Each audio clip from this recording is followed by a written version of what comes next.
Commentaire de saint Thomas d'Aquin sur l'Évangile de Jean, chapitre 8, suite. Il lui disait donc : « Où est-il ton Père ?» Jésus répondit : « Vous ne me connaissez pas, ni non plus mon Père. Si vous me connaissiez, vous connaîtriez peut-être aussi mon Père. » Jésus prononça ces paroles dans le trésor, en enseignant dans le temple, et personne ne se saisit de lui, parce que son heure n'était pas encore venue. L'évangéliste expose d'abord la question des Juifs, puis la réponse du Christ. Enfin, il montre la sécurité dont jouit le Christ en répondant. La question posée au Christ par les Juifs au sujet du Père était de savoir où il se trouvait. « Où est-il ton Père ?» Ils croyaient en effet que le Christ avait pour Père un homme, comme eux-mêmes en ont un. Et parce qu'ils l'avaient entendu dire « Je ne suis pas seul, mais il y a moi et celui qui m'a envoyé, le Père », alors qu'ils le voyaient seul, ils disent « Où est-il ton Père ?» Ou bien il faut dire qu'ils parlent ici avec une certaine ironie et en l'outrageant, comme s'ils disaient « Pourquoi nous mets-tu souvent ton Père en scène ? Est-il d'une telle puissance qu'il faille croire grâce à son témoignage ?» Il est en effet inconnu et de basse naissance. Il comprenait cette parole comme se rapportant à Joseph. Cependant, il n'en ignorait pas moins le Père. Comme dit le psaume, « Pourquoi les nations diraient-elles où donc est leur Dieu ?» Psaume 113, verset 2. Mais la réponse du Christ est voilée. Jésus répondit, « Vous ne me connaissez pas ni non plus mon Père. » En effet, parce qu'il l'interrogeait non par souci d'apprendre, mais avec une mauvaise intention, le Christ ne leur dévoile pas la vérité, mais il montre d'abord leur ignorance, puis il montre comment ils pourraient parvenir à la connaissance de la vérité. Il montre leur ignorance totale en disant « Vous ne me connaissez pas, ni non plus mon Père. » Autrement dit, vous ne demandez rien au sujet du Père parce que vous ne me connaissez pas. En effet, puisque vous estimez que je suis un homme, vous cherchez à connaître en mon Père un homme. Mais parce que vous ne me reconnaissez pas, vous ne pouvez pas non plus connaître le Père. Cependant, il a dit plus haut, « Et vous me connaissez et vous savez d'où je suis. » Jean chapitre 7, verset 28. Mais il faut dire qu'il le connaissait selon son humanité, mais non selon sa divinité. Il faut savoir, selon Origène, que certains, trouvant dans cette parole l'occasion d'une erreur, dirent que le Père du Christ n'était pas le Dieu de l'Ancien Testament. Car lui, les Juifs le connaissaient selon cette parole, « Dieu est connu en Judée ». Psaume 75, verset 2.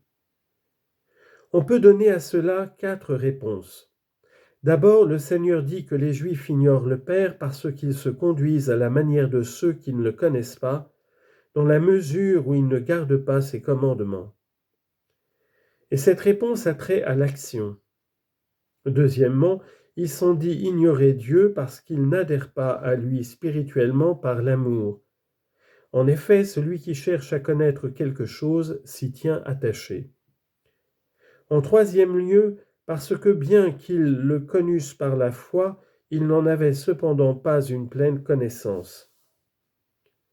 Dieu, personne ne l'a jamais vu, le Fils unique qui est dans le sein du Père, lui l'a fait connaître. Jean chapitre 1, verset 18. Enfin, parce que dans l'Ancien Testament, le Père s'est fait connaître en tant que Dieu tout-puissant. Citation, « Moi, je leur suis apparu comme Dieu tout-puissant. » Exode chapitre 6, verset 3. Et non en tant que Père. C'est pourquoi, bien qu'ils le connussent comme Dieu tout-puissant, ils ne le connaissaient cependant pas comme Père du Fils consubstantiel. Il dit ensuite qu'il est la voie pour parvenir à la connaissance du Père. Si vous me connaissiez, vous connaîtriez peut-être aussi mon Père.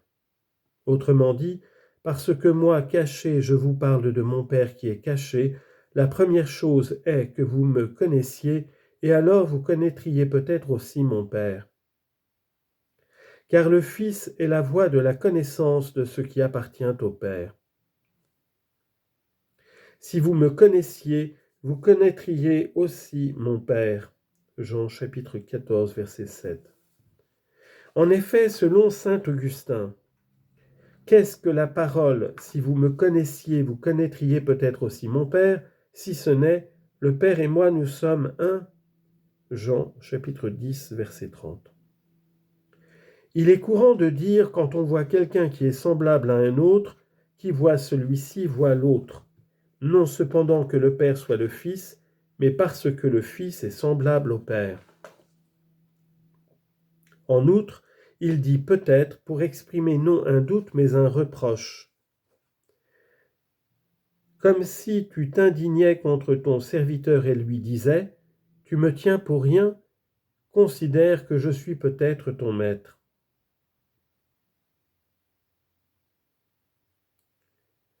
Jésus prononça ces paroles dans le trésor en enseignant dans le temple, et personne ne se saisit de lui parce que son heure n'était pas encore venue.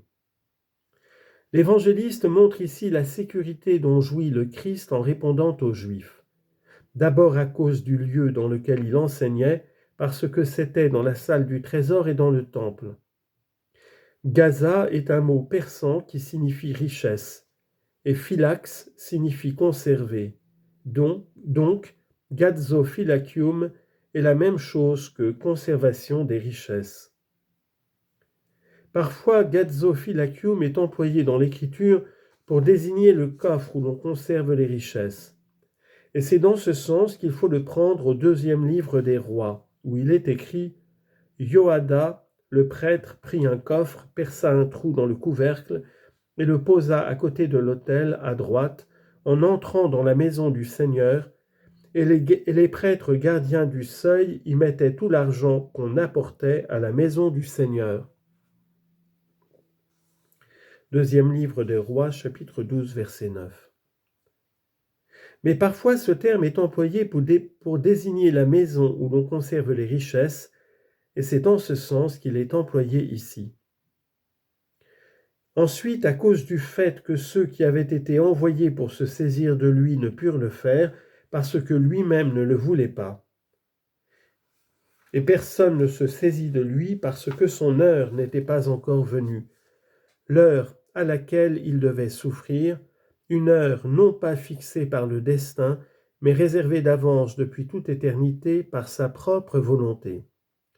C'est pourquoi saint Augustin dit « Son heure n'était pas encore venue, non pas celle où il serait contraint de mourir, mais celle à laquelle il jugerait bon d'être mis à mort. » Mais il faut remarquer avec Origène que chaque fois qu'on désigne un lieu où le Seigneur a fait quelque chose, c'est pour introduire au mystère.